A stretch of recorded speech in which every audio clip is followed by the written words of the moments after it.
Good evening everyone. So we are already done with unit number 8. Chapter 8 and 10 are already done. So now we are starting with unit number 10 and tomorrow we'll do unit 9. इससे हमारा पूरा term 2 का जितना syllabus है वो ख़त्म हो जाएगा. ऑल 6 चैप्टर हम कल तक ख़त्म कर पाएंगे. उसके बाद सैटरडे और संडे हमने सिर्फ और सिर्फ क्वेश्चंस के लिए रखे हैं. तो सैटरडे संडे को हम एक अच्छी सी मैराथन क्लास लेकर सारे क्वेश्चन आंसर्स कर लेंगे. आपको डरने की बिल्कुल ज़रूरत नहीं है. आप प्रीवियस ईयर क्वेश्चन साथ साथ लगाते रहिए और कोई भी डाउट हो तो आप मुझसे पूछ सकते हैं. कोई भी क्वेश्चंस आपको चाहिए हो, सॉल्यूशंस चाहिए हो, मैं पहले भी बोल चुकी हूँ, flash card, notes, PPTs, PDF, इस वक्त आपको जो लगता है आपकी ज़रूरत की चीज़ है, just drop a message to me और डाउनलोड आवर ऐप सकते हैं. ऐप का जो भी डिस्क्रिप्शन है वो मैंने आपको नीचे दे दिया है. तो आप एक लिंक से हमारी ऐप को भी डाउनलोड कर सकते हैं. वहाँ से आपको फ्री नोट्स, टेस्ट सब कुछ मिल जाएगा. डरने की कोई भी ज़रूरत नहीं है. अभी भी हमारे पास फ्राइडे, सैटरडे, संडे है. अगर आप दृढ़ता रखते हैं, आप में पूरा सेल्फ मोटिवेशन है, डेडिकेशन है, आप मेहनत करने के लिए तैयार हैं, तो ये 3 दिन 3 रातें, in fact today is night as well, we can count. तो अगर आप मेहनत करने के लिए तैयार हैं, आप मोटिवेटेड हैं, आप डेडिकेशन देते हैं, आपकी नीयत साफ़ है, तो अभी भी देर नहीं हुई है. हम अभी भी मेहनत करके स्कोर कर सकते हैं. सिर्फ 6 ही चैप्टर्स आ रहे हैं. It's just a paper of 35 marks. तो डरने की बिल्कुल ज़रूरत नहीं है. मैं जो पढ़ा रही हूँ वही आएगा, इस बात की मैं पूरी गारंटी दे सकती हूँ. और मैं पहले भी बोल चुकी हूँ, आप मुझ पर विश्वास करें तो पूरा कीजिएगा, नहीं तो बिल्कुल मत कीजिएगा. सो ईदर ट्रस्ट मी और डोंट ट्रस्ट मी. कोई बीच का पार्ट मत रखिएगा, आधा ट्रस्ट आधा नहीं, ऐसे नहीं करिएगा. ठीक है. So without any delay let's start with chapter number 13, unit number 10. इसमें एक छोटी सी बात मैं आपको बताती हूँ. जैसे ही यूनिट शुरू होती है, यहाँ पर आपको आर मिश्रा जी का फोटो दिया हुआ है और बताया गया है कि Ramdev Mishra father of ecology हैं. ठीक है. तो ये जो कभी कभी होता है कि इस तरह के क्वेश्चंस भी देखे गए हैं, वी इग्नोर सच थिंग्स. छोटा सा क्वेश्चन है तो आप कर लीजिएगा. Who is father of ecology? R Mishra. तो छोटा सा क्वेश्चन है बिल्कुल. इसी के साथ हम चैप्टर 13 ऑर्गेनिज्म एंड पॉपुलेशन शुरू करते हैं. ऑर्गेनिज्म एंड पॉपुलेशन में बहुत सारी छोटी छोटी इन्फॉर्मेशन है. तो ये चैप्टर अगेन रिटेंशन का चैप्टर है. आप पढ़ने के बाद कितना ठहरा सकते हैं उसका टेस्ट है. तो अगेन इसको आपने छोटा छोटा इन्फॉर्मेशन को रिटेन करने की कोशिश करनी है और बहुत लंबे लंबे आंसर्स इसमें से नहीं आते हैं. तो लेट्स स्टार्ट. जैसे कि इस पेज पे से कोई क्वेश्चन नहीं है तो मैं इस पेज को छोड़ देती हूँ, मैं आगे चलती हूँ. मैं पहले ही ये बात क्लियर कर चुकी हूँ कि हम बहुत ज़्यादा क्विक रिविजन कर रहे हैं. So I only take you to the parts जहाँ से क्वेश्चंस आ रहे हैं. जहाँ क्वेश्चन नहीं है मैं वहाँ रुकूंगी नहीं. ये जो ग्राफ दिखाई दे रहा है आपको, this is very important graph. ये ग्राफ को याद नहीं करना है, खाली इसको समझना भी है. तो ये ग्राफ हमें बताता है कि अलग अलग तरह के हैबिटाट्स हैं. डेजर्ट है, ट्रॉपिकल फॉरेस्ट है, आर्टिक है. ठीक है. तो ये हमें ग्रासलैंड्स हैं, कॉनिफरस हैं. तो ये अलग अलग हैबिटाट्स की हमसे, अलग अलग बायोम्स की हमसे बात करता है. हर बायोम की अपनी एक जोग्राफिकल कंडीशन है, अपना क्लाइमेटिक कंडीशन है, अपनी प्रेसिपिटेशन और टेम्परेचर की रेंज है. उसी के बेसिस पर ये फिगर दी गई है. ठीक है. जैसा ये है ऐसा तो आपको याद करना ही है, बट आपको इसे याद करने के साथ साथ समझना है. तो समझते हैं कि क्या समझना है. जितना समझा रही हूँ उतनी कोशिश कीजिएगा और मुझे लगता है आप लोग समझदार हैं, जल्दी सीख जाएंगे. देखिए, जैसे मैं सबसे पहले डेजर्ट ले लूँ. ठीक है. तो डेजर्ट में आपको दिखाई दे रहा है कि डेजर्ट का जो टेम्परेचर है उसका रेंज है लगभग यहाँ से यहाँ तक. तो यानी कि डेजर्ट का टेम्परेचर रेंज मैं मान लूँ 5 degree Celsius to 22 degree Celsius almost. ये डेजर्ट का टेम्परेचर रेंज है. Minimum 5, maximum 22. और अगर प्रेसिपिटेशन की बात करूं तो ये प्रेसिपिटेशन है, यानी कि बिलो 50 है ना. तो अगर मुझे बताना हो कि डेजर्ट का टेम्परेचर रेंज क्या है, तो मैं डेजर्ट का टेम्परेचर रेंज कैसे बताऊंगी? 5 degree Celsius to 23 degree Celsius तो डेजर्ट का टेम्परेचर है, और यहाँ बारिश का क्या स्टेटस है, बिलो 50 सेंटीमीटर स्टेटस है। बेटा ध्यान से समझना, ये एनुअल टेम्परेचर और एनुअल प्रेसिपिटेशन की बात हो रही है।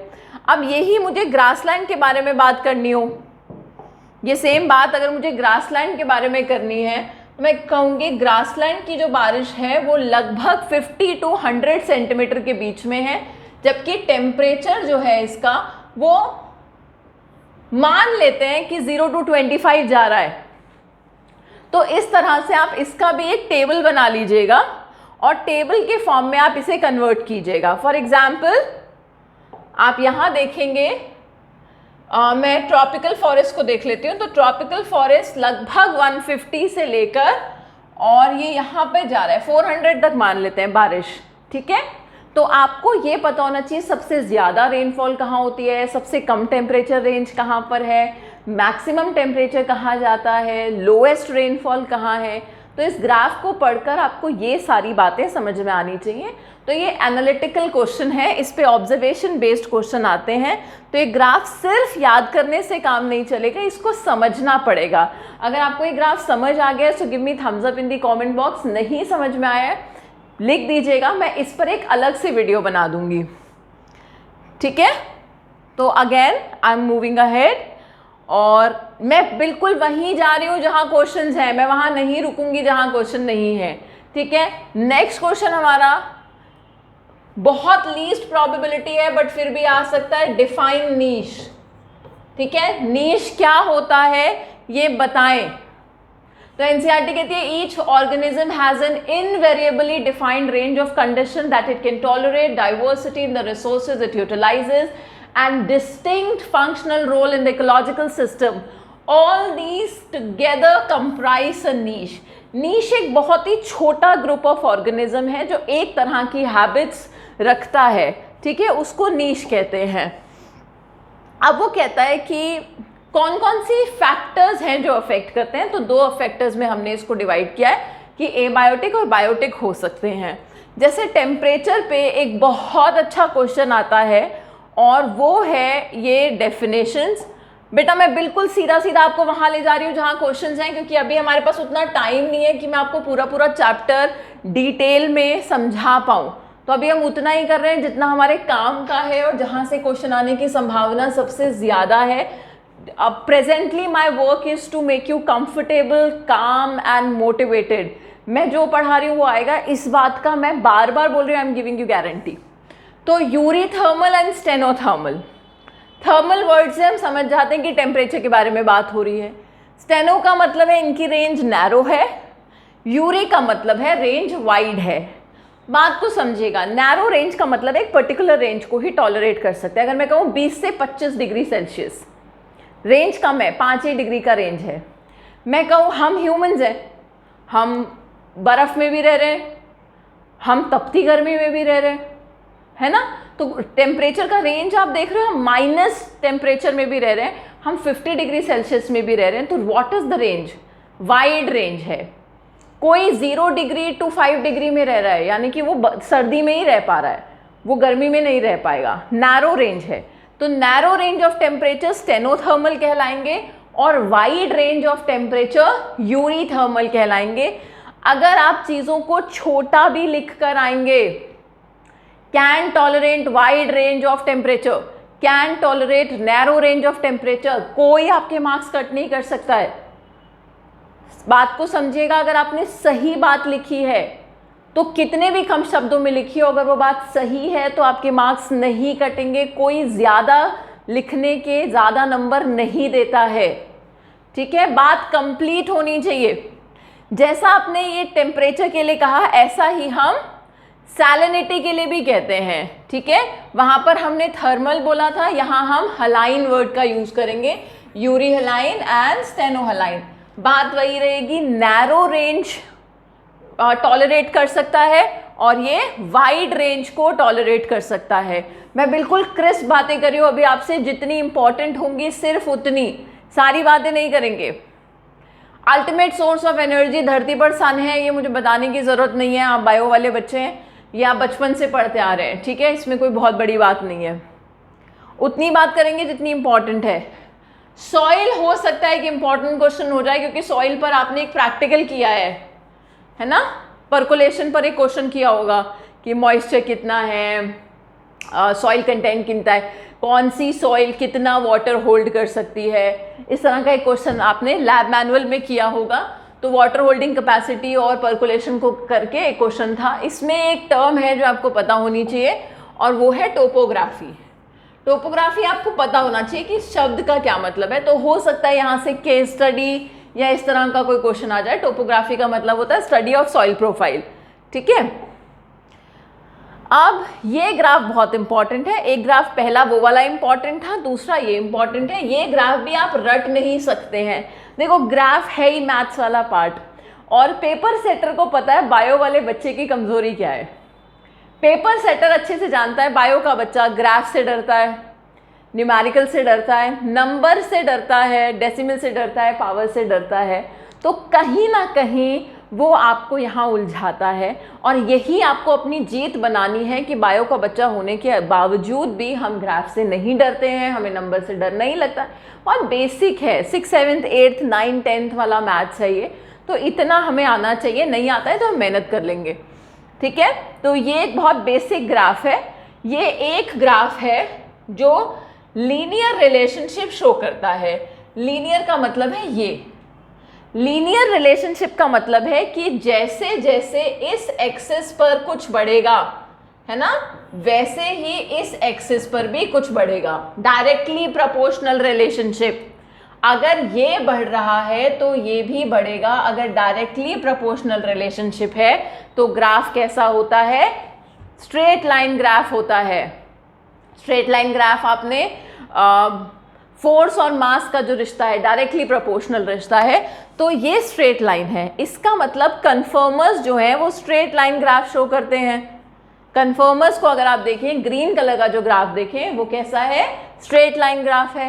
क्या कह रहा है ये ग्राफ, ये कह रहा है जैसे जैसे बाहर का टेम्परेचर बढ़ेगा वैसे वैसे अंदर का टेम्परेचर भी बढ़ेगा। यानी कि इस तरह के जो ऑर्गेनिजम्स होंगे वो होम्योस्टैसिस नहीं करेंगे। कोल्ड ब्लडेड एनिमल्स हैं, पोइकिलोथर्म्स हैं, फिश हो गए, एम्फीबियंस हो गए, रेप्टाइल्स हो गए। तो कन्फर्मर्स कौन होते हैं, पोइकिलोथर्म्स होते हैं, कोल्ड ब्लडेड एनिमल्स होते हैं। ये टेम्परेचर के साथ अडेप्ट नहीं कर पाते हैं, ये होम्योस्टैसिस शो नहीं करते हैं। तो यही वो ऑर्गेनिजम्स हैं जो हाइबरनेशन, एस्टिवेशन या सस्पेंशन दिखाएंगे। फिर बारी आती है रेगुलेटर्स की। रेगुलेटर्स का अगर आप ग्राफ देखें तो वो पैरेलल है to X axis. X axis के पैरेलल होने का मतलब है कांस्टेंट है। याद है वो बचपन में 9th क्लास में एक क्वेश्चन आता था कि अगर गाड़ी रेस्ट पर है तो क्या वेलोसिटी शो करेगा। ये ग्राफ बनाते थे हम, रेस्ट पर है ना गाड़ी, वो कुछ भी शो नहीं करेगा। तो इसका मतलब रेगुलेटर्स बाहर कैसा भी टेम्परेचर बढ़ता रहे वो अंदर का टेम्परेचर मेंटेन करने की क्षमता रखते हैं, ठीक है।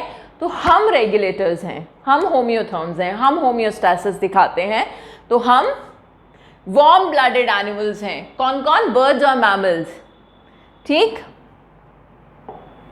बर्ड्स और मैमल्स क्या है, रेगुलेटर्स हैं। ये पार्शियल रेगुलेटर्स है। इसका एग्जाम्पल है श्रीव्स। पार्शियल रेगुलेटर्स जो कुछ समय तक कन्फर्मर की तरह बिहेव करते हैं फिर रेगुलेटर की तरह बिहेव करने लगते हैं। तो ये अलग अलग भी आपको समझ आना चाहिए। जरूरी नहीं है ग्राफ हमेशा ऐसे ही आए, हो सकता है ये ग्राफ ऐसे ना आए, है ना। तो किसी भी चीज को बेटा ऐसे नहीं समझना है, हर एक चीज का आपको कॉन्सेप्ट पता होना चाहिए। हो सकता है ग्राफ अलग अलग आए। ये कन्फर्मर्स हैं, लीनियर ग्राफ शो कर रहे हैं, और ये रेगुलेटर्स हैं, और ये पार्शियल रेगुलेटर्स हैं, ठीक है। ग्राफ अलग अलग भी आपको समझ में आना चाहिए। आई होप यहां कोई कंफ्यूजन नहीं है। रेगुलेटर्स वो है जो होम्योस्टैसिस शो करते हैं, होम्योथर्म्स हैं, वार्म ब्लडेड एनिमल्स हैं, कन्फर्मर्स कोल्ड ब्लडेड हैं, पोइकिलोथर्म्स हैं, बर्ड्स, फिशेस हो गए, रेप्टाइल्स हो गए, एम्फीबियंस हो गए, ठीक है। अब बारी आती है कि जो होम्योस्टेसिस नहीं कर पा रहा है वो क्या करेगा। वो या तो सस्पेंशन करेगा, या हाइबरनेशन करेगा, या माइग्रेशन करेगा, है ना। तो कन्फर्मर्स जो है वो क्या शो करते हैं, माइग्रेशन या सस्पेंशन। माइग्रेशन का मतलब है आप एक जगह से दूसरी जगह चले गए। यहाँ पर बर्ड्स का एग्जाम्पल दिया हुआ है, जबकि बर्ड्स होम्योस्टेसिस बोले गए हैं, तब भी माइग्रेशन दिया हुआ है। तो बर्ड्स जनरली अपने खाने के सर्च में माइग्रेट करते हैं, टेम्परेचर की वजह से नहीं। सस्पेंशन, सस्पेंशन से टॉपिक बहुत इंपॉर्टेंट है, सस्पेंशन से क्वेश्चन आने के चांसेस हैं। पहला क्वेश्चन ये हो गया एस्टिवेशन।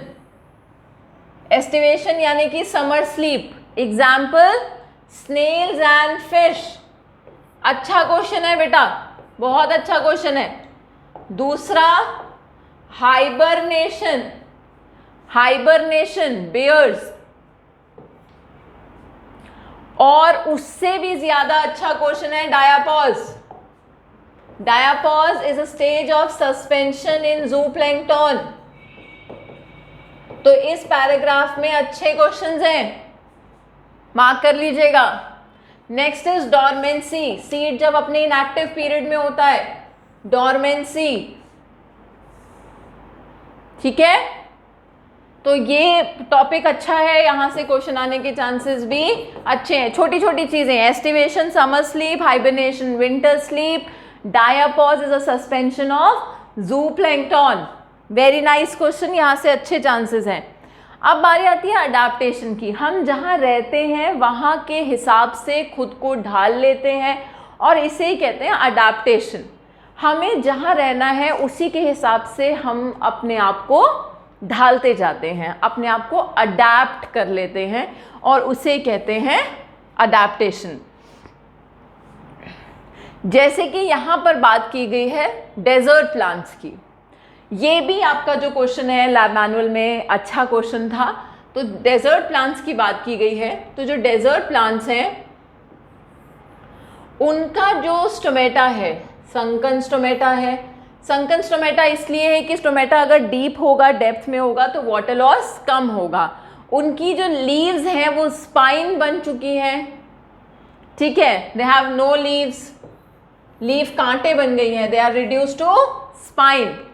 स्टेम फ्लैट है और स्टेम ही फोटोसिंथेसिस करती है, एलोवेरा, कैक्टस, और पंछिया एग्जाम्पल दिया हुआ है आपको।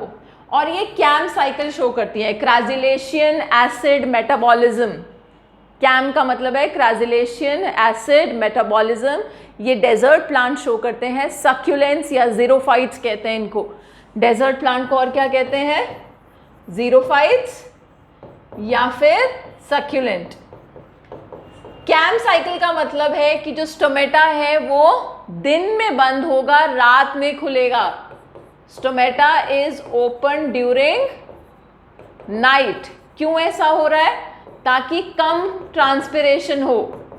अगर स्टोमेटा रात को खुलेगा तो ट्रांसपिरेशन प्रिवेंट कर पाएंगे, वाटर लॉस को प्रिवेंट कर पाएंगे, ठीक है। इसी के ऊपर एक और क्वेश्चन है, वो भी आपके मैनुअल में था, kangaroo rat. Kangaroo rat North American deserts में मिलता है और ये अपनी पूरी ज़िंदगी में कभी पानी नहीं पीता है। तो इसको पानी कहाँ से मिलता है, जो फैट ऑक्सीडेशन होता है उसके बाय प्रोडक्ट में जो पानी निकलता है ये उससे अपनी सारी रिक्वायरमेंट पूरी कर लेता है। यूरिन जो है वो कॉन्सेंट्रेटेड है, यानी कि मिनिमम अमाउंट ऑफ वाटर से ही यूरिन को एक्सक्रीट किया जाता है बॉडी से। तो ये आप देख लेना, इंटरनल फैट ऑक्सीडेशन में जो पानी बाय प्रोडक्ट है उससे ही ये अपना काम चला रहा है, ठीक है। इतनी बातें क्लियर है बेटा। चलिए, आई होप यहाँ तक आपको समझ आ गया। आगे चलते हैं। वो कहता है कि अडेप्टेशंस उनके लिए जो कोल्डर क्लाइमेट में रहते हैं, तो उनके लिए एक छोटा सा रूल है, एलेंस रूल। एलेंस रूल एक स्ट्रेट क्वेश्चन है, सीधा सीधा पूछा जा सकता है कि व्हाट इज एलेन रूल, ठीक है। या हो सकता है इसको एक कॉम्पिटेंसी बेस्ड क्वेश्चन की तरह दे दे, तो या केस स्टडी की तरह दे दे। तो इस तरह के क्वेश्चंस में थोड़ा सा आप लॉजिक भी लगाइएगा। पूरा इस चैप्टर को याद करके नहीं जा सकते हैं, इसको जितना मैं पढ़ा रही हूँ उतना पढ़ के, समझ के और की टर्म्स को दिमाग में रख के जाइएगा। ये चैप्टर आपके हाथ से कहीं नहीं जाएगा। तो एलेन्स रूल की बात करते हैं। एलेंस रूल कहता है छोटू मोटू, एलेंस रूल को याद कर लीजिए, छोटू मोटू, ठीक है। तो छोटू मोटू का मतलब है कि जो उनके ईयर्स हैं और लिम्स हैं वो शॉर्ट होंगे और बॉडी का वॉल्यूम ज़्यादा होगा, ठीक है। तो टेडी बेयर जैसा, कान छोटे, हाथ पैर छोटे और बॉडी का वॉल्यूम ज़्यादा, छोटू मोटू, ठीक है। उनकी बॉडी पर अगर आप देखेंगे तो ब्लबर होता है, फैट का एक लेयर होता है ताकि हीट लॉस को प्रिवेंट किया जा सके।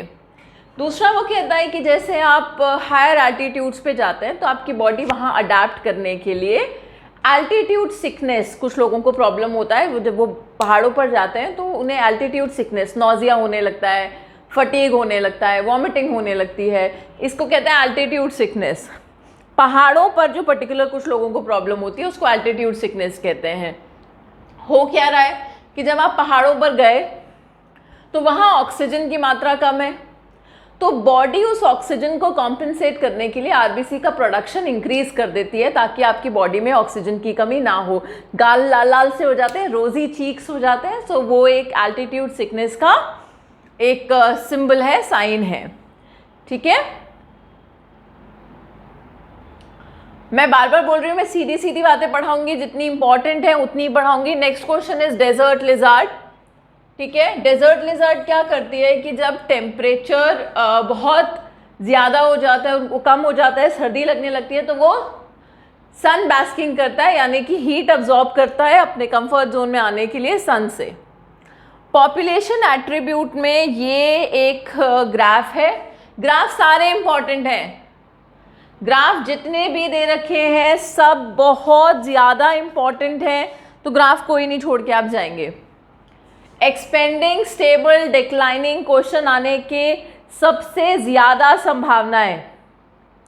एक्सपैंडिंग का मतलब है जो प्री रिप्रोडक्टिव पॉपुलेशन है वो रिप्रोडक्टिव से ज़्यादा है।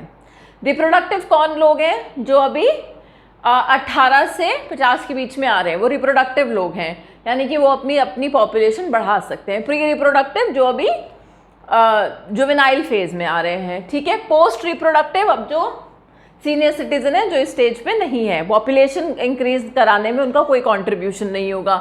तो अगर प्री रिप्रोडक्टिव ज़्यादा है रिप्रोडक्टिव से, तो ऑब्वियस सी बात है आने वाली जनरेशन उनसे ज़्यादा बच्चे पैदा करेगी। तो एक्सपेंडिंग पॉपुलेशन है, एक्सपेंडिंग पॉपुलेशन में बेस जो है वो और ब्रॉडर होगा।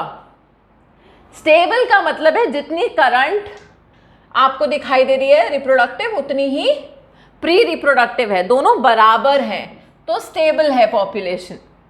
डिक्लाइनिंग का मतलब है कि प्री रिप्रोडक्टिव कम हो जाए करंट रिप्रोडक्टिव से, तो आने वाली पॉपुलेशन का जो नंबर है वो कम होगा। तो एक्सपैंडिंग, स्टेबल और डिक्लाइनिंग, तीन तरह के पॉपुलेशन एट्रीब्यूट्स आपको दिखाई देंगे। तीन तरह के पिरामिड्स हैं, एक जो है वो ग्रोइंग है, एक स्टेबल है और दूसरा डिक्लाइनिंग है। तो तीन बातें आपको ये याद रखनी है एज पिरामिड्स के बारे में। एज पिरामिड किन किन चीज़ों को ध्यान में रख के बनाया गया है? पोस्ट रिप्रोडक्टिव, रिप्रोडक्टिव और प्री रिप्रोडक्टिव पॉपुलेशन। जब ये टॉपिक आप खोलते हैं पॉपुलेशन एट्रीब्यूट वाला, तो यहाँ पर एक क्वेश्चन दिया हुआ है, इस क्वेश्चन के आने की संभावना भी बहुत ज़्यादा है। बेटा जिसको मैं बोल रही हूँ कि आने की संभावना ज़्यादा है उसको और भी ध्यान से पढ़ के जाना है। मैं पहले ही बहुत क्रिस्प पढ़ा रही हूँ, चुन चुन के चीज़ों को पढ़ा रही हूँ जितनी आ सकती हैं, उसमें भी बता रही हूँ कौन सी ज़्यादा आ सकती है। तो मैं बार बार बोल रही हूँ मेरे नोट्स के नोट्स मत बनाइएगा, मैं पहले से ही कम पढ़ा रही हूँ, मैं पहले से आपको उतना पढ़ा रही हूँ जितना ज़रूरत का है, तो इसका भी कम मत कर लीजिएगा, ये पहले से ही बहुत कम है, बिल्कुल टू द पॉइंट बात हो रही है। बेटा अब ये क्वेश्चन है, ये अच्छा क्वेश्चन है, ठीक है, इसको ध्यान से समझिएगा। बायो वाले बच्चे डर जाते हैं मैथ्स को देख के, इतनी भारी भरकम कोई मैथ्स है नहीं, ठीक है, बहुत बेसिक मैथ्स है, बहुत बेसिक। वो कहता है एक पॉन्ड में लास्ट ईयर 20 लोटस थे, रिप्रोडक्शन से उसमें 8 और आ गए, यानी कि टोटल अब वो 28 हो गए, करंट पॉपुलेशन 28 है। तो बर्थ रेट कितना है? कितने आए और पहले कितने थे, कितने नए आए और पहले कितने थे, उनको आप डिवाइड कर दीजिए, बच्चों वाला डिवीजन कीजिएगा, बिल्कुल कोई दिक्कत नहीं है। 2 4 और 2 डिवाइडेड बाय 10, फिर 2 से कर दो, कोई परेशानी नहीं है, ठीक है। और 2 और 5 को फिर से डिवाइड कर लो, बिल्कुल कोई दिक्कत नहीं है। पॉइंट लगाओ, 0 लगाओ, यहाँ पे फिर 4 लगाओ, ठीक है, कोई दिक्कत नहीं है। तो आंसर क्या आ गया आपका 0.4, 0.4 आपका आंसर आ गया है, ठीक है। बर्थ रेट निकाला है हमने ऐसे।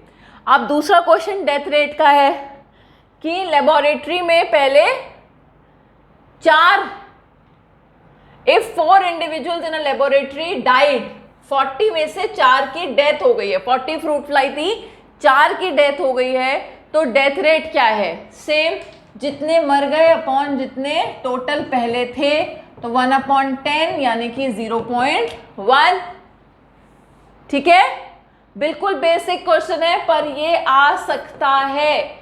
तो पॉपुलेशन एट्रीब्यूट से 3 चीजें मैंने आपको बता दी, डेथ रेट निकालना, बर्थ रेट निकालना और ये आपके पिरामिड्स, ठीक है। जो बातें इंपॉर्टेंट हैं वो इंपॉर्टेंट हैं, उन्हें मिस नहीं करेंगे। अब बारी आती है आपके इस ग्राफ की, इस ग्राफ को ध्यान से समझिएगा। ये कहते हैं ये पॉपुलेशन डेंसिटी है, यानी कि ये n है। ये जब कोई बाहर से आ रहा है, इमिग्रेंट है, तो पॉपुलेशन बढ़ जाएगी, ऑब्वियसली कोई आ गया नया। अगर किसी का जन्म होगा, कोई बर्थ लेगा, तो भी ये बढ़ जाएगा। तो पॉपुलेशन डेंसिटी किन किन चीज़ों से बढ़ रही है, इमिग्रेंट्स के आने से, कोई बाहर से आ जाए, या फिर कोई बर्थ लेगा, नेटैलिटी होगी, बर्थ रेट होगा, तो पॉपुलेशन इंक्रीज होगी। कम कब कब हो रही है, कम हो रही है उल्टे पे, मोर्टेलिटी पे, कोई मर जाए, डेथ हो जाए। और एमिग्रेंट, एमिग्रेंट का मतलब है कोई चला जाए उस पर्टिकुलर जगह को छोड़ के जिसकी पॉपुलेशन डेंसिटी आपने चेक करनी है, चला गया तो भी माइनस, डेथ हो गई तो भी माइनस, बाहर से कोई आ गया या बर्थ हुआ है तो प्लस, ठीक है।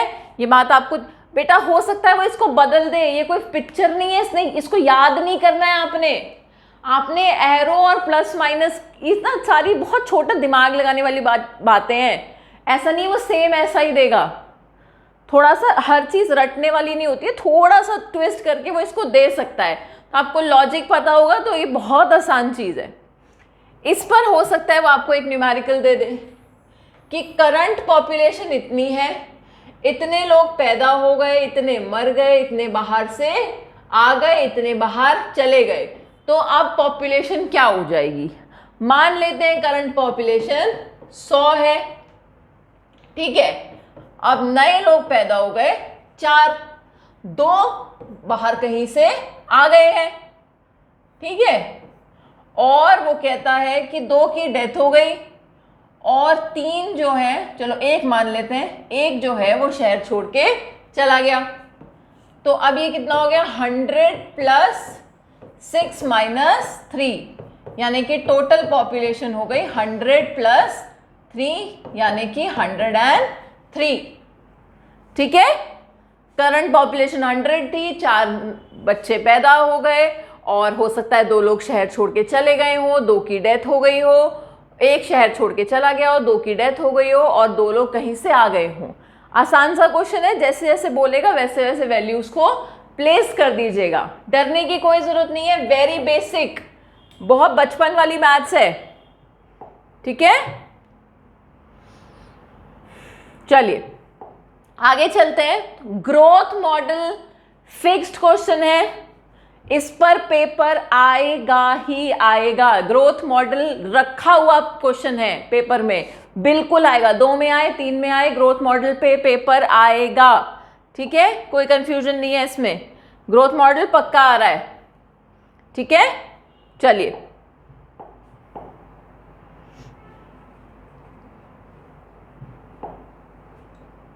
ग्रोथ मॉडल का कर्व मैं अलग से भी बना के दिखा देती हूँ आपको, ठीक है।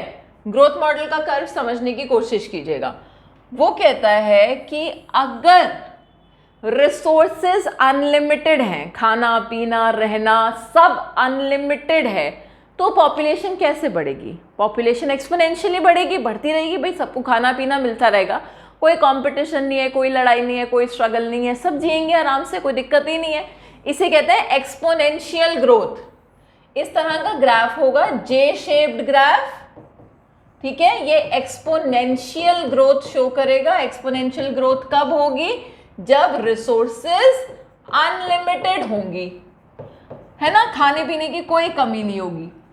अनलिमिटेड रिसोर्सेज हैं, जे शेप्ड ग्राफ है, एक्सपोनेंशियल शेप दिखाएगा, एक्सपोनेंशियल ग्रोथ कर्व है, जे शेप दिखाएगा। रिसोर्सेज अनलिमिटेड हैं, कोई परेशानी नहीं है इसमें, ठीक है। इस तरह के ग्राफ्स आइडियल ग्राफ्स होते हैं। रियल लाइफ टाइम में ऐसा थोड़ी है कि आपको कोई स्ट्रगल नहीं करनी पड़ रही है, कोई कंपटीशन नहीं है, कोई लड़ाई नहीं है, सबके पास खाना है, सबके पास छत है ना। नीट का एग्जाम दोगे तो जितने बच्चे बैठोगे 15 लाख सबको सीट मिल जाएगी, इतनी सीटें हैं, ऐसा नहीं है ना। आपको कंपटीशन करना पड़ेगा, स्ट्रगल करना पड़ेगा, लड़ाई करनी पड़ेगी, क्योंकि रिसोर्सेज कम है। तो रियल लाइफ कर्व कैसा है? Real life curve sigmoid shape है, यानी कि एस शेप्ड कर्व है, सिग्मोइड है, उसको कहते हैं लॉजिस्टिक। वो कब होगा? जब रिसोर्सेज लिमिटेड होंगी। और रियल लाइफ में क्या है? रिसोर्सेज लिमिटेड है या अनलिमिटेड है? लिमिटेड है। जितने लोग हैं, क्या सबके पास खाना है, सबके पास छत है, सबके पास पैसा है? नहीं है ना ऐसा।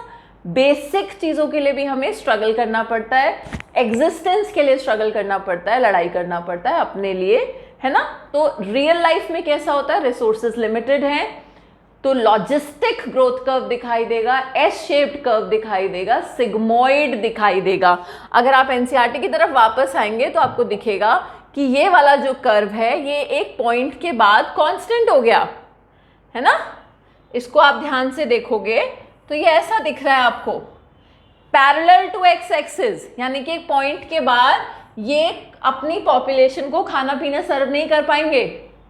इसे कहते हैं के यानी कि कैरिंग कैपेसिटी, ठीक है। एक्सपोनेंशियल में ऐसा कुछ नहीं था, वो बढ़ते जा रहा है।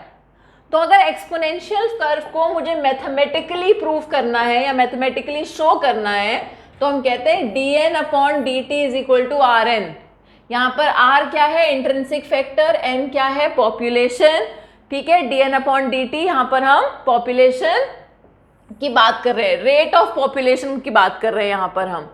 इसमें हमने k का फैक्टर और ऐड कर दिया। k क्या है? Carrying capacity. तो वो पूछता है कि कौन सा कर्व ऐसा है कि रिसोर्सेज अनलिमिटेड हैं, कौन सा ऐसा है कि लिमिटेड है, कौन सा रियल है, कौन सा आइडियल है, ठीक है। दोनों कर्व बना के पूछेगा कि ए कौन है बताओ, बी कौन है बताओ, यहाँ पर के का क्या मतलब है बताओ, इसमें से किस में रिसोर्सेज लिमिटेड थी, है ना, किस में से रिसोर्सेज अनलिमिटेड थी। तो पहले वाले में अनलिमिटेड है, एक्सपोनेंशियली बढ़े जा रहा है, दूसरे वाले में लिमिटेड है, लॉजिस्टिक ग्रोथ कर्व है, ठीक है।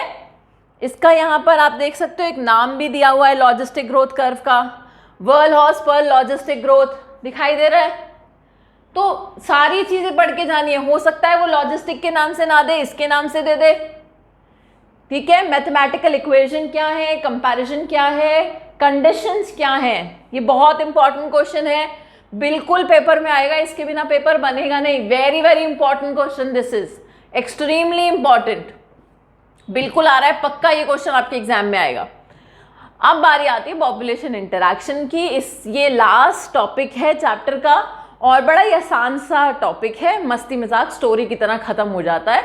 आपको सिर्फ, मैं शुरू में जब चैप्टर शुरू किया था तो कहा था रिटेंशन का टेस्ट है, आप सुनने पढ़ने के बाद कितना ठहरा सकते हैं, आपको कितना याद रहेगा। तो it's a test of retention.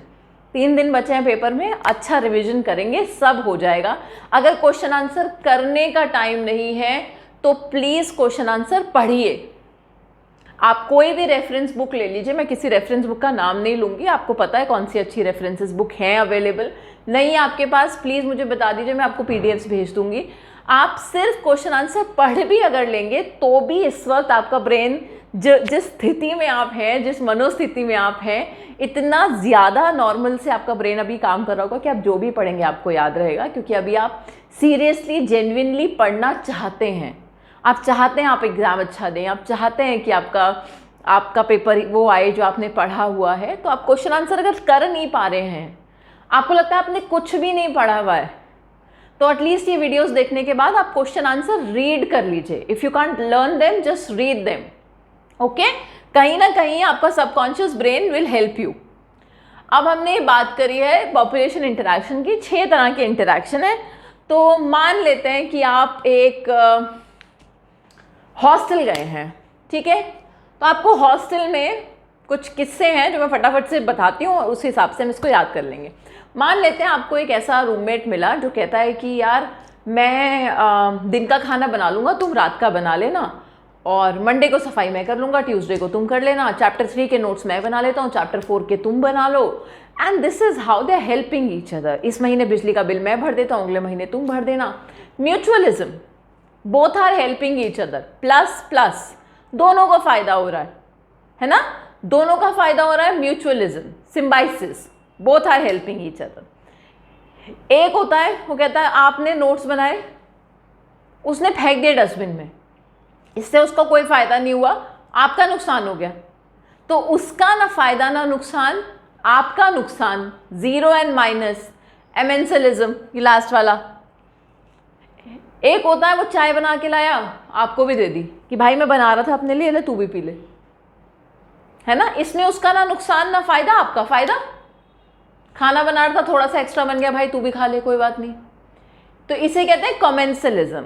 Zero and plus, उसका ना कुछ नुकसान हुआ ना फायदा हुआ, आपका फायदा हो गया. प्लस एक होता लड़ रहे हैं दोनों, मार रहे हैं एक दूसरे को, नोट्स छीन रहे हैं. अब नोट्स छीन रहे हैं, नोट्स फट गए, ना उसको मिले ना इसको मिले, दोनों का नुकसान हो गया.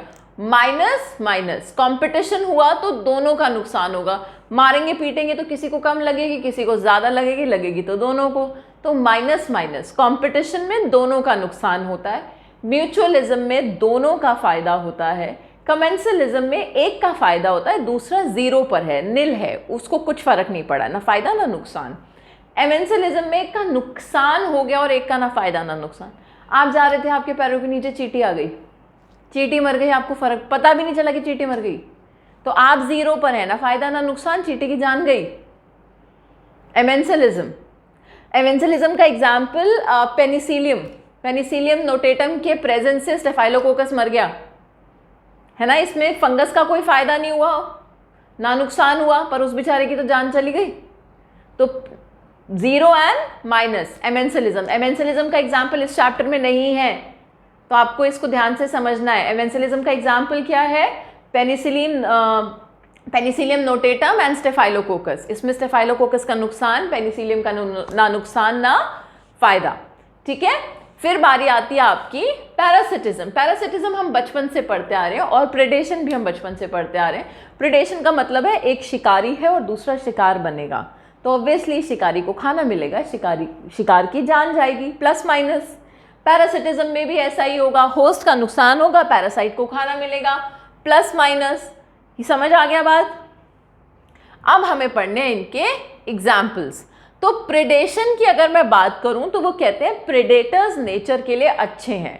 प्रेडेटर कॉन्ड्यूट हैं एनर्जी ट्रांसफर के, वो मीडियम है, वो एक तरीके का जरिया है. कॉन्ड्यूट्स का मतलब है कि वो चैनल है, वो जरिया है, ताकि फूड चेन बनी रहे, एक ट्रॉफिक लेवल से दूसरे ट्रॉफिक लेवल तक एनर्जी ट्रांसफर होती रहे. प्रेडेटर्स को उन्होंने कहा कि प्रेडेटर्स आर प्रूडेंट. ये क्वेश्चन बहुत इंपॉर्टेंट है. प्रेडेटर्स आर प्रूडेंट, यानी कि वो बहुत समझदार हैं. वो एक बार में अपना सारा खाना नहीं खा जाते हैं, वो अपने खाने को बहुत ही केयरफुली सेंसिबली उसको खाते हैं, उसको इस्तेमाल करते हैं. तो वो ओवर एक्सप्लॉइट नहीं करेंगे कभी भी अपने प्रे को. ठीक है. दूसरा उन्होंने कहा कि प्रेडेटर के होने की वजह से जो इंटर स्पीशीज कंपटीशन है वो कम हो जाएगा. चक दे इंडिया में वो कहता है ना कि अगर मुझसे नफरत करेंगे तो कोई बात नहीं, आपस में तो इकट्ठे होकर रहेंगे, आपस में तो प्यार करेंगे. तो सिर्फ प्रेडेटर के होने से, सिर्फ शाहरुख खान के होने से पूरी टीम एक साथ थी, क्योंकि वो सब उस शाहरुख खान को पसंद नहीं कर रहे थे. तो वो सब जो स्पीशीज हैं जिनको प्रेडेटर से खतरा है वो एक साथ रहेंगी ताकि प्रेडेटर से वो बच सकें. ठीक है. तो प्रेडेटर के होने से इंटर स्पीशीज कंपटीशन जो है वो कम हो जाएगा. ठीक. तो प्रेडेटर का क्या क्या फायदा है? सबसे बड़ा फायदा था प्रेडेटर के होने का कि वो कॉन्ड्यूट है, एनर्जी ट्रांसफर करा रहा है. कंड्यूट फॉर एनर्जी ट्रांसफर, ये पहली बात पढ़ी आपने। दूसरा मैंने आपको कहा कि वो पॉपुलेशन को कंट्रोल में कर रहा है और वो स्पीशीज डाइवर्सिटी भी बना रहा है, कहीं ना कहीं वो अडेप्टेशन लेकर आएंगे उससे बचने के लिए, है ना। समझ रहे हो आप बात को? पॉपुलेशन को कंट्रोल में रखेगा प्रेडेटर। यहां पर आपको एक एग्जाम्पल दिया हुआ है, ये देखो, कंपटीशन प्रे स्पीशीज के बीच में जो है उसको कम कर देगा, reducing the intensity of competition among the prey species. ये वाली बात मैं अभी बोल रही थी और इसका एक एग्जाम्पल है, ये बहुत इंपॉर्टेंट बात है।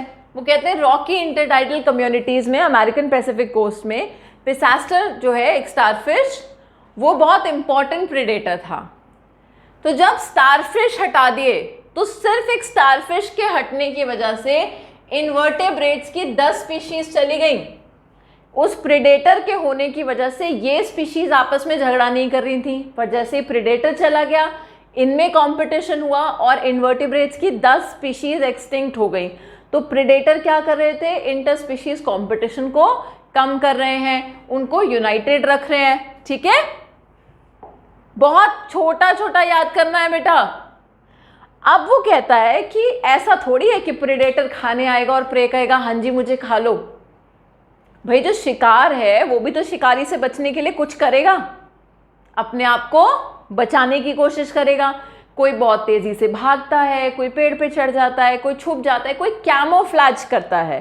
कैमोफ्लैज का मतलब है कि वो अपने आप को अपने बैकग्राउंड में छुपाने की कोशिश करेगा ताकि प्रेडेटर उसे देख ना पाए, पहचान ना पाए। तो कैमोफ्लैजिंग एक तरीका है, यानी कि वो अपने आप को छुपाने की कोशिश करेगा। दूसरा यहाँ पर एक एग्जाम्पल है मोनार्च बटरफ्लाई का, very very very very very very very very very very important question. Monarch butterfly 2 marks में आ सकता है, अच्छा क्वेश्चन है। 3 मार्क्स में आया तो डिवाइडेड सेक्शन में आएगा, 2+1 या 1+1+1 वाले सेक्शन में आएगा। 3 मार्क्स का मोनार्च बटरफ्लाई अपने आप में क्वेश्चन नहीं है, आ गया तो आप बहुत ही सौभाग्य वाले लोग हैं, ठीक है, पर आता नहीं है मोनार्च बटरफ्लाई, इतना वैल्यू है नहीं उसका कि वो 3 मार्क्स में आए। आ सकता है, अच्छा क्वेश्चन है। मोनार्च बटरफ्लाई क्या करता है, वो उसने अपना टेस्ट इतना गंदा कर लिया है कि उसका प्रेडेटर उसको खाए नहीं। ऐसा उसने कैसे किया, जब वो लार्वा स्टेज में होता है तो it feeds on a weed which is very distasteful. तो अपने लार्वल स्टेज में ही एक ऐसी वीड पर अपने आप को अब उसमें से खाना खाता है so that it becomes poisonous, इतना डिस्टेस्टफुल हो जाए कि उसका प्रेडेटर उसे खाए ना। ठीक है। दूसरा हम कहते हैं कि जितने भी एक कैक्टस हैं, अकाशिया, ओपनशिया, इनमें थॉर्न्स हैं ताकि हर्बीवोर इन्हें ना खाएं। ठीक है, तो ये सब ने अपने लिए अपने अपने अडेप्टेशन करे। कोई कैमोफ्लेज करने लगा, किसी ने अपना टेस्ट खराब कर लिया, किसी ने अपने में थॉर्न्स लगा लिए सो दैट उनके जो भी प्रेडेटर हैं वो उनके पास ना आए। ठीक, यहाँ पर एक एग्जाम्पल आपको कैलेट्रोपिस का भी दे रखा होगा कि कैलेट्रोपिस में जो है वो ब्राउजिंग एलिमेंट, जितने भी ब्राउजिंग एनिमल्स हैं वो इससे दूर रहते हैं। क्यों दूर रहते हैं? क्योंकि उसमें कार्डियक ग्लाइकोसाइड होता है। बेटा जब मैं कीवर्ड कह रही हूँ तो मैं इन्हीं कीवर्ड की बात कर रही हूँ। आप कैलेट्रोपिस में सिंपल ये लिख दोगे कि हर्बीवोर्स डोंट लाइक देम या हर्बीवोर्स गेट अफेक्टेड, ये इससे काम नहीं चलेगा। आपको लिखना पड़ेगा हाउ दे आर अफेक्टेड। तो उनके पास क्या है, कार्डियक ग्लाइकोसाइड्स हैं, ठीक है, जो अफेक्ट करेंगे उनके हार्ट को। अब बारी आती है कंपटीशन की। कंपटीशन सीधी बात है, अगर लोग लड़ेंगे तो नुकसान होगा। तो ऑर्गेनिजम्स ने कोशिश करी कंपटीशन को अवॉइड करने की। कैसे अवॉइड करा गया कंपटीशन? एक तरीका था कंपटीशन को अवॉइड करने का, आप यहां पर देखोगे, एक तरीका है कंपटीशन को अवॉइड करने का। एक सेकेंड, देखिए यहां पर आपको दिखेगा, एक तरीका है कॉम्पिटिटिव रिलीज। ठीक है, कॉम्पिटिटिव रिलीज का मतलब है कि अगर आपका कंपटीशन टेम्परेरी वहां से चला जाए तो जो दूसरी कॉम्पिटिटिव स्पीशीज है उसके लिए वहां पर रहना आसान हो जाएगा, खाना खाना या अपने लिए है ना, अपना हैबिटाट ढूंढना उसके लिए आसान हो जाएगा। ठीक है, तो इसे कहते हैं कॉम्पिटिटिव रिलीज। दोनों कॉम्पिटिटिव स्पीशीज अगर एक साथ रहेंगी तो झगड़ा होगा तो दोनों में से एक का ज़्यादा नुकसान होगा। गॉस कॉम्पिटिटिव एक्सक्लूसिव प्रिंसिपल क्या कहता है? वो कहता है दो क्लोजली रिलेटेड कॉम्पिटिटिंग स्पीशीज अगर एक को एग्जिस्ट नहीं कर सकती, competitively inferior one will be eventually eliminated. जो भी किसी भी तरह से कमज़ोर होगा उसको निकाल दिया जाएगा, सुपीरियर स्पीशीज उसको निकाल देगी, क्योंकि अगर दो लोग लड़ रहे हैं तो वो को एग्जिस्ट नहीं करेंगे। और ज़रूरी नहीं है वो सेम चीज़ के लिए लड़ाई कर रहे हों, और ज़रूरी नहीं है कि वो रिसोर्स लिमिटेड हो जिसके लिए वो लड़ाई कर रहे हैं, हो सकता है बहुत हो तब भी लड़ाई कर रहे हैं।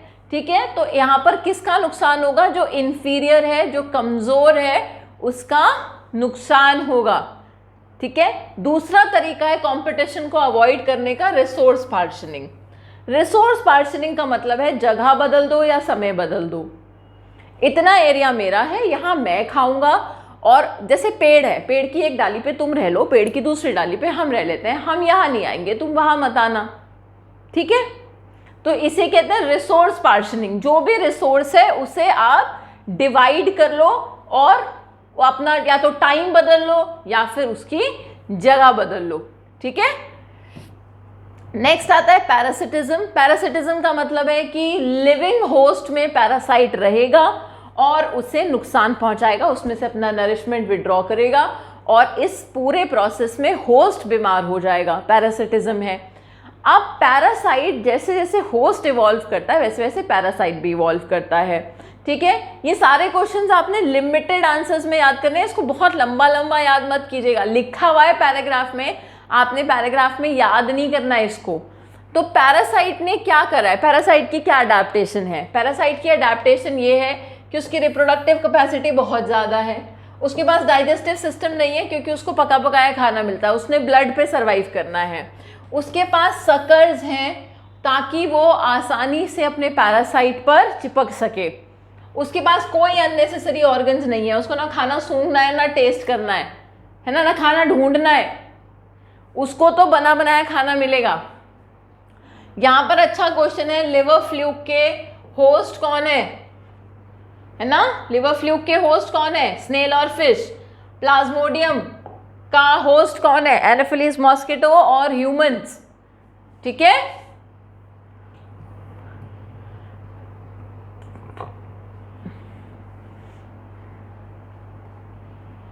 Brood parasitism, very very very very very very very very important question.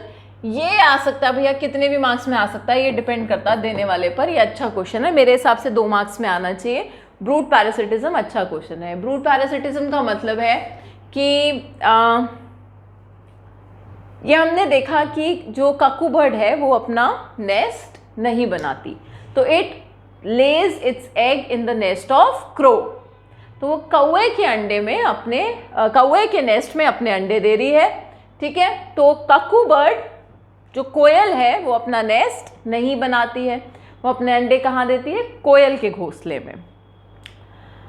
अब ये तो कोई बात नहीं हुई, कोई बात नहीं। तो बच्चे लिखते हैं कि क्रो जो है वो हेल्प करता है उसको हैच करने में, एग्स को, तो ये तो कमेंसलिज्म हो गया, वो अपने अंडे हैच करा था उसके भी कर दिए, इसमें क्या बात हो गई? इसमें कोयल का ना है ना, कोयल का फायदा हो गया, कौवे का ना नुकसान हुआ ना फायदा हुआ, तो कमेंसलिज्म हो गया। इसमें पैरासिटिज्म वर्ड कहाँ से आ गया? ये पैरासिटिज्म क्या है?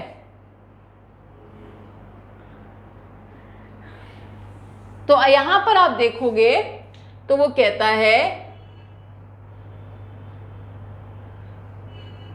The eggs of parasitic birds have evolved to resemble host egg in color, size to reduce the chances of host bird detecting the foreign eggs and ejecting them from the nest.